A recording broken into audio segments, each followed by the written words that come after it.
This video is a verse-by-verse study of chapters 18 and 19, the book of First Chronicles. And if you remember, for Chronicles, the Hebrew word for the book means things omitted, and we see many instances of events and details in the Chronicles that are not mentioned in either Samuel or the Kings. Verse 1. I wish to point out that 18 we will be in war, which means that chapter 17, which we just studied and involved the joyous return of the ark and its placement in a tent in Jerusalem, is out of chronological order. The ark was not retrieved, and David settled well into his kingship until all of the wars were over. Chapter 18 and verse 1. And it reads, Now after this came to pass that David smote the Philistines and subdued them, and took Gath and her towns out of the hand of the Philistines. Gath, if you remember, that's the place for Goliath. These are inhabited by Nephilim, who are fallen angels. This would have happened shortly before the Philistines were able to kill Saul and his sons. And at that time, David went to Gath and on the run from Saul, and Gath knew him. He'd heard about him. And he was taken to Achish, the king, and he had scribbled on the gate and acted crazy, and Achish said, get him out of here. But on the second time around, Achish gave him a city in the Philistines area, and it was called Ziklag, and that he operated from there until he was able to set up in Jerusalem. Now, Gath would have been a mother city. They were called a bridal city, that's Bridle, and it would be fortified. Those cities were called Methag Ammah, and the towns that he subdued would have been called daughter cities and would not have had a fortification too. And he smote Moab, and the Moabites became David's servants and brought gifts. Moabites, of course, are Israelites.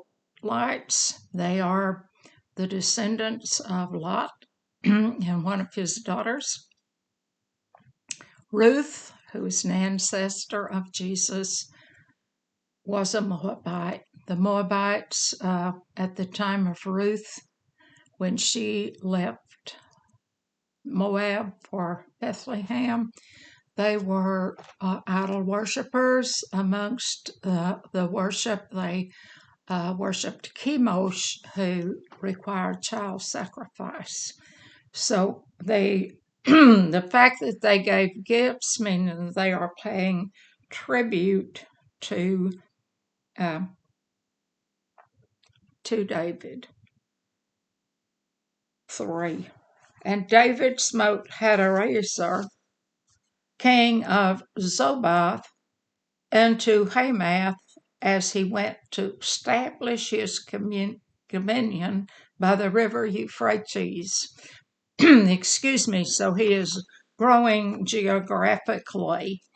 Zobah is in Syria, and Hamath is the home of the Kenites, the offspring of Cain. And to establish means that he recovered, and he recovered this land from Hadarezer. 4. And David took from him 1,000 chariots and 7,000 horsemen and 20,000 footmen. David also houghed all the chariot horses, but reserved of them 100 chariots. Now, this is quite a taking. The 7,000 here, 2 Samuel tells us it was 700. But considering the number of chariots, this version here in Chronicles is more accurate. And when he houghed those horses, it means they were hamstrung and they would have been worthless as war horses. 5. And when the Syrians of Damascus came to help Hadarezer, king of Zobah, David slew of the Syrians 22,000 men. That's quite a piece of victory from a military standpoint. Syrians, there are more than one area in Syria, as you are seeing, because Zobah is part of Syria, and these are other allies, Syrian allies of Hadarezer. God is with David. That's why he is so successful. 6. Then David put garrisons in Syria, Damascus, and the Syrians became David's servants and brought gifts. Thus the Lord preserved David wheresoever he went. Now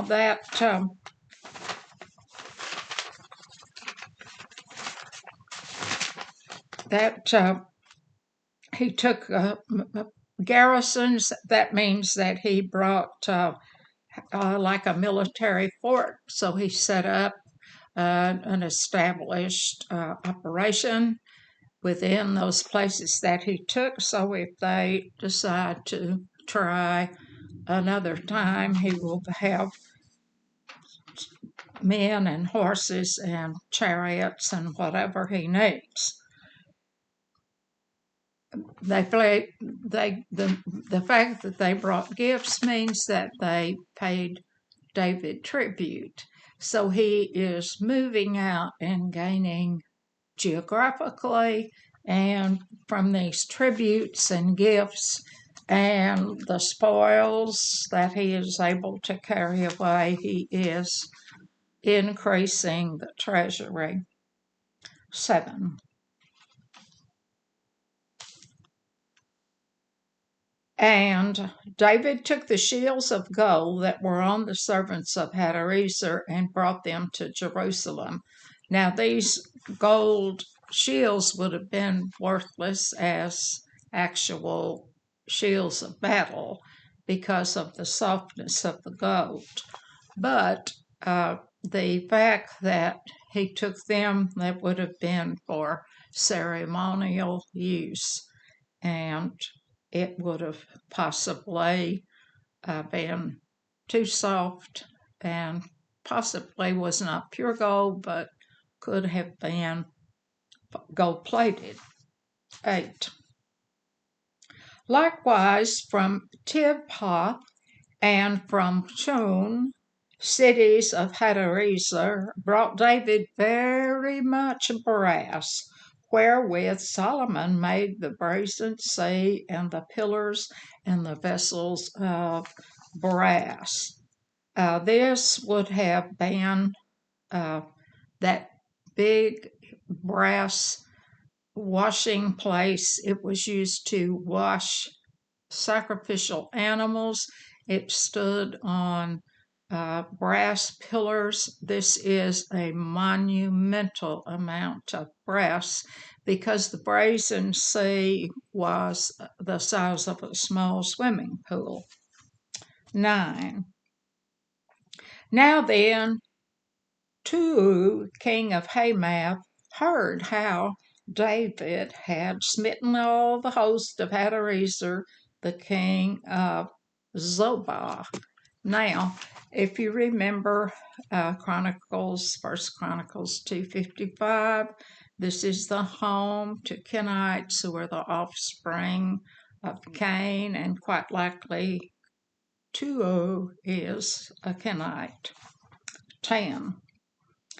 He sent Hadaroam, his son, to King David to inquire of his welfare and to congratulate him because he had fought against Hadarezer and smitten him, for Hadarezer had war with Tou, and with him all manner of vessels of gold and silver and brass. This person, Hadoram, is called Joram in Samuel. Most scholars feel sure that Hadoram is the correct name because Joram is a Hebrew name, an Israelite name, and not likely the name of this Kenite. 11.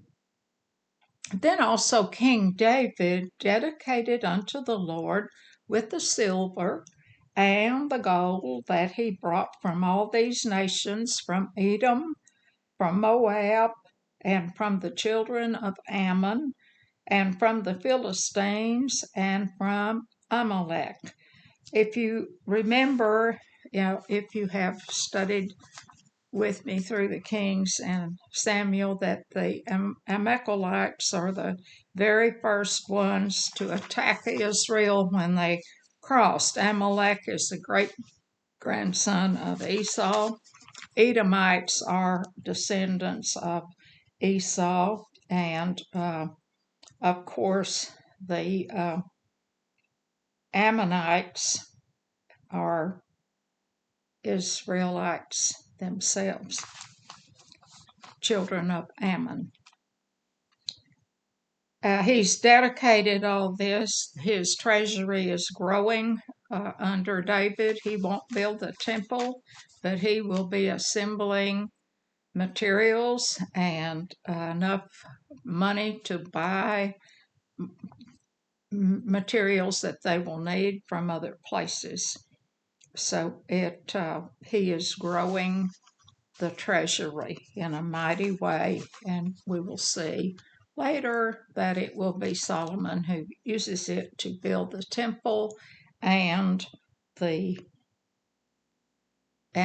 appurtenances of the temple. 12, Moreover, Abishai, the son of Zeruiah, slew of the Edomites in the valley of Salt 18,000. Now this Abishai is David's nephew, and that person mentioned, Zeruiah, is his sister. She is also the mother of Joab, and Joab and Abishai were put in charge of the military. 13. And he put garrisons in Edom, that's Esau's territory, and all the Edomites became David's servants. Thus the Lord preserved David wheresoever he went. And the fact that God preserved him simply means that he is under God's protection. He never, ever failed to be grateful, to ask forgiveness, and to love God. And that obedience earned him his blessing. 14. So David reigned over all Israel and executed judgment and justice among all his people. So he reigned over the entire nation. That will not be true forever. One of Saul's sons, and when he becomes the king, another portion will split and go to the north. It will split into Israel and Judah. And Joab, the son of Zeruiah, was over the host. That once again is David's nephew, and he is the chief commander, the general. and Jehoshaphat, the son of Ahilud, recorder. Now, a recorder would be a person who wrote remembrances and recorded any royal agreements or treaties and that kind of thing. 16. And Zadok, the son of Ahitub, and Abimelech, the son of Abiathar, were the priest, and Shavshah was a scribe. Now, remember, we had two high priests. Zadok was in Gibeah, where the ark was, and Abiathar was with David. Now, this Abimelech is the son of Abiathar. Abiathar's father was named Abimelech, and all of the Abiathar's family were killed by Saul, everyone but Abiathar. So this Abimelech here is a grandson of the first Abimelech who lost his life. And Abiathar eventually lost power because later on he sided with one of David's sons under Saul. 17. And Benaniah, the son of Jehoiada, was over the Cherethites, and the Pelethites, and the sons of David were chief about the king. Now, these are second class of persons, not warriors. The Kelethites executed orders, carried them out. The Pelethites were couriers. They took messages around, and those sons of David, chief about the king, they were bodyguards. This ends chapter 18. Chapter 19, verse 1. Now it came to pass after this that Nahash, the king of the children of Ammon, died, and his son reigned in his stead. Nahash happens to mean snake. He got crosswise with Saul, and he also went against Israel at Jabesh Gilead on the east side. And they said, "Oh, well, what can we do to serve you?" And he said, "Oh, just pluck out your right eye." And that did not work. Of course, why would you want to take out the right eye? Because that eye was used to aim to shoot an arrow. To recruit troops to come against this snake, Saul hacked an oxen up into pieces and sent pieces all over, and got volunteers to come against this. That's recorded in 1 Samuel chapter 11, verse 2. And David said, "I will show kindness unto Hanun the son of Nahash, because his father showed kindness to me." And David sent messengers to comfort him concerning his father. So the servants of David came into the land of the children of Ammon to Hanun to comfort him. So yes, he had, David is always trying to do the right thing for persons, and this person, the father of this person who is over this Ammonites, had done David some favor. And David, if you remember, that he sent for Saul's son, a crippled person, and brought him into his house, and he lived there as a son after David was on the throne. But the princes, verse 3, of the children of Ammon said to Hanun, thinkest thou that David doth honor thy father, that he hath sent comforters unto thee? Are not his servants come unto thee for to search and to overthrow and to spy out for him? So the persons surrounding him say, this David character is probably up to no good. Now, remember, these are Ammonites, and David had captured the Moabites, and when he did so, he lined up all the males and killed them and left the women. Okay, what will happen? 4. Wherefore Hanun took David's servants and shaved them and cut off their garments in the midst hard by their buttocks and sent them away. Now, in Samuel, we learn that the shaving was not complete, was just one side of the face.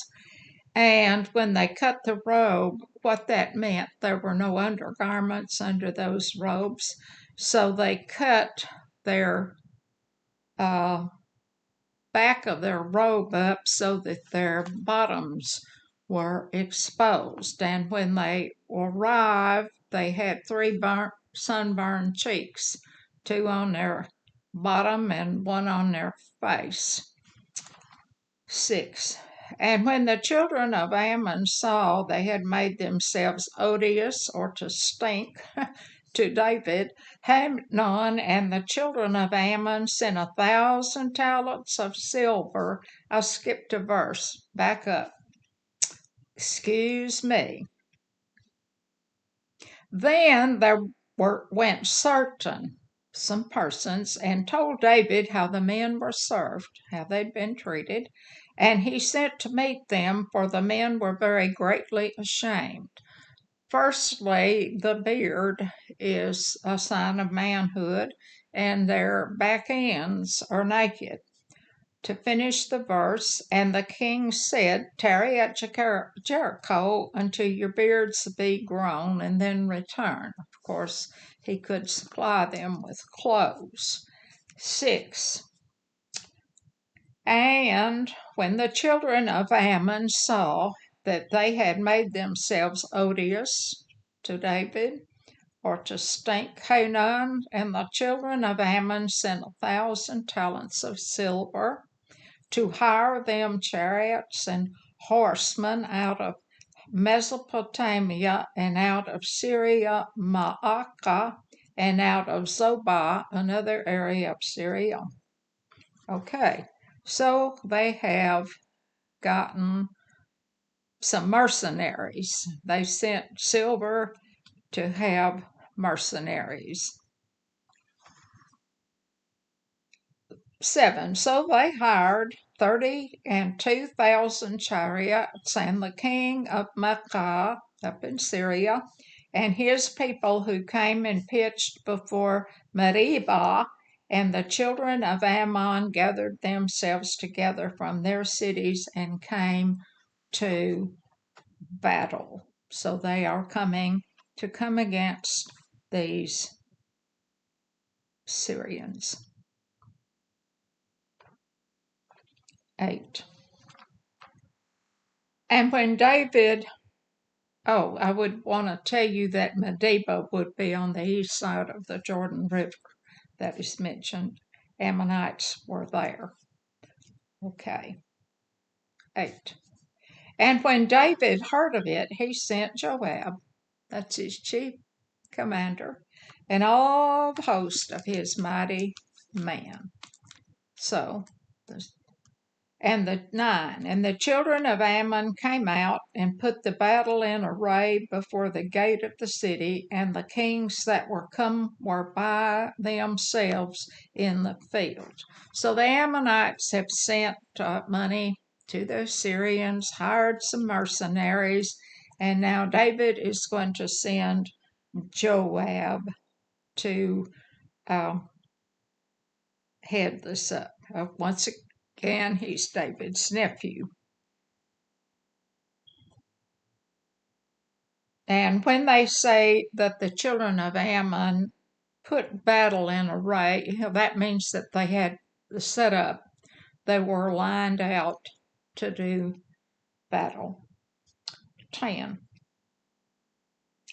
Now, when Joab saw that the battle was set against him before and behind, up in front of him and behind him, bad situation from a military standpoint, he chose out of all the choice of Israel the very best soldiers and put them in array against the Syrians. Okay, so he set his army up ready to do battle. 11. And the rest of the people he delivered into the hand of Abishai, his brother, and they set themselves in array against the children of Ammon. So we have Joab against the Syrians and Abishai against the Ammonites.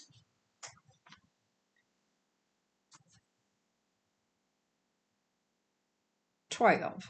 And he said, If the Syrians be too strong for me, then thou shalt help me. But if the children of Ammon be too strong for thee, then I will help thee. So they have agreed that they will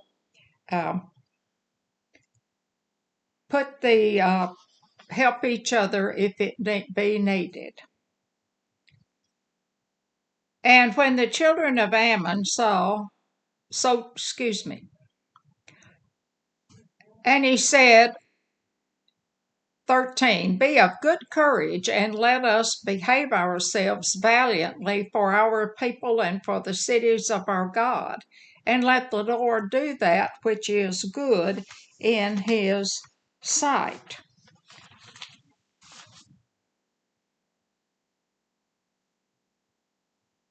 14. So Joab and the people that were with him drew nigh before the Syrians unto the battle, and they fled before him. Mercenary soldiers are not necessarily reliable, so the Syrians have fled.